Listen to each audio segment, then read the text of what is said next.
Don't ask, are you worthy of the goal? Ask, is the goal worthy of you? You're trading your life for it. You want to have a goal that's worth failing for.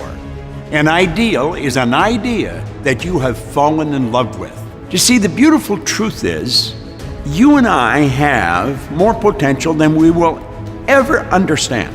We've got phenomenal powers. Intuition is an intellectual factor. It's like perception, the will, reason, imagination, memory, and intuition. These are higher faculties. These are the faculties that separate us from all of the rest of the animal kingdom. All the rest of the animal kingdom is completely at home in their environment. They blend in. You and I are totally disoriented in our environment. And that is because we've been given the godlike ability to create our own environment. You and I are spiritual beings. And if we are not inspired to do something, it's because we're not thinking of who we are. The essence of us is spirit. And spirit's always for expansion and fuller expression.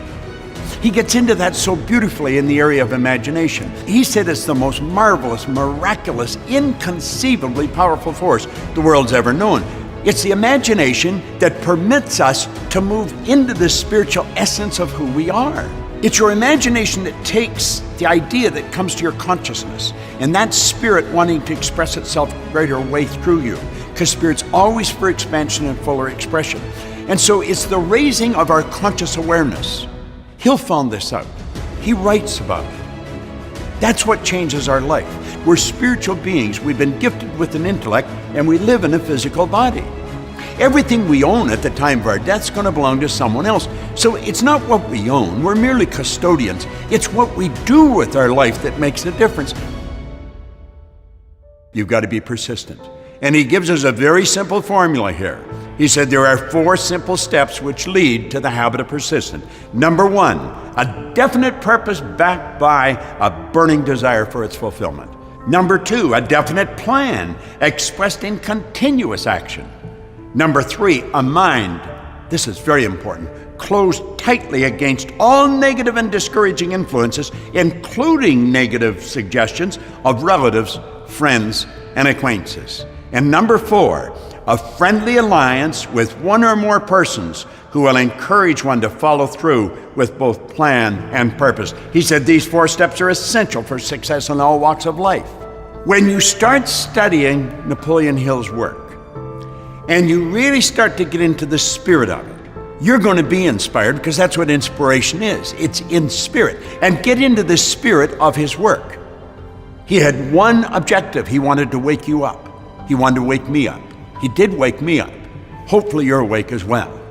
And as you start studying into this, you'll start to realize there is literally no end to what you're capable of doing.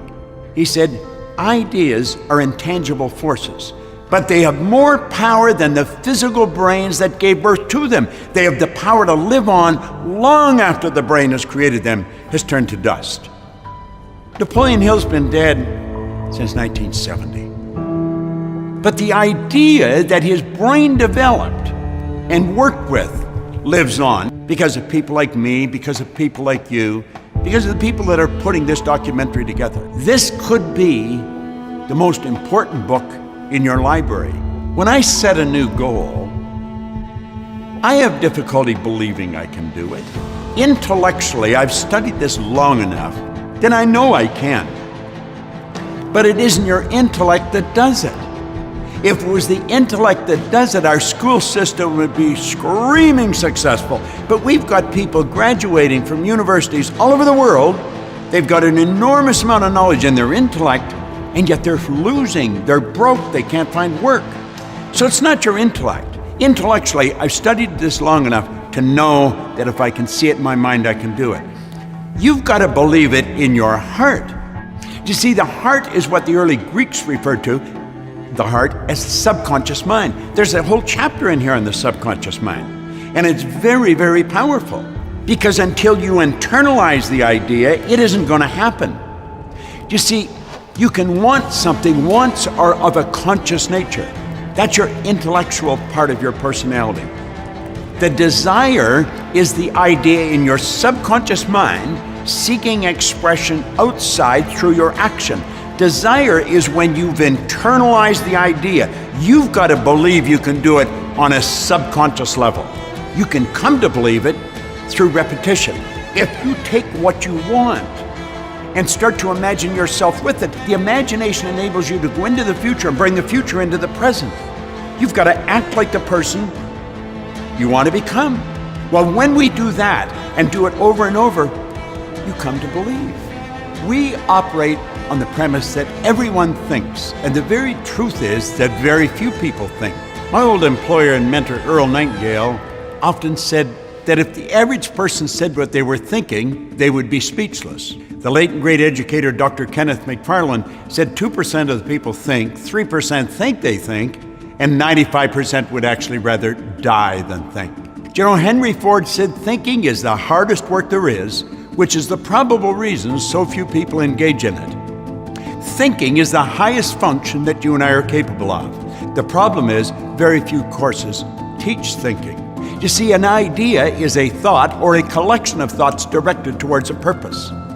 Most people would never do what they're doing if they're thinking. Listen to the average conversation that's going on. People would never say what they were saying if they were thinking. No, the truth is that thinking is not something everybody gets involved in.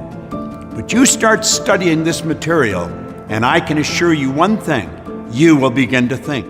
If a person's going to accomplish anything of any consequence in their life, they have to get into the spirit of it.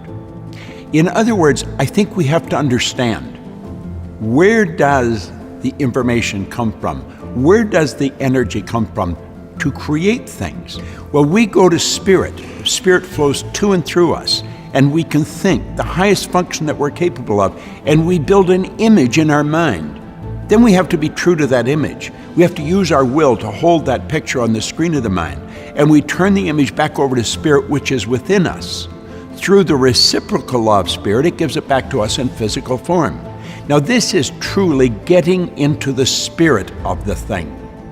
That is what being inspired is all about. And all great work came about because someone was inspired to do it. All the great paintings, Rembrandt, Van Gogh, all of them, they were inspired to do the great work. We have to understand that whatever Rembrandt or Van Gogh used, we have available to us. We're God's highest form of creation. Spirit flows to and through us. It's our responsibility to decide what we're going to do with it. I think we've got an obligation to do great work.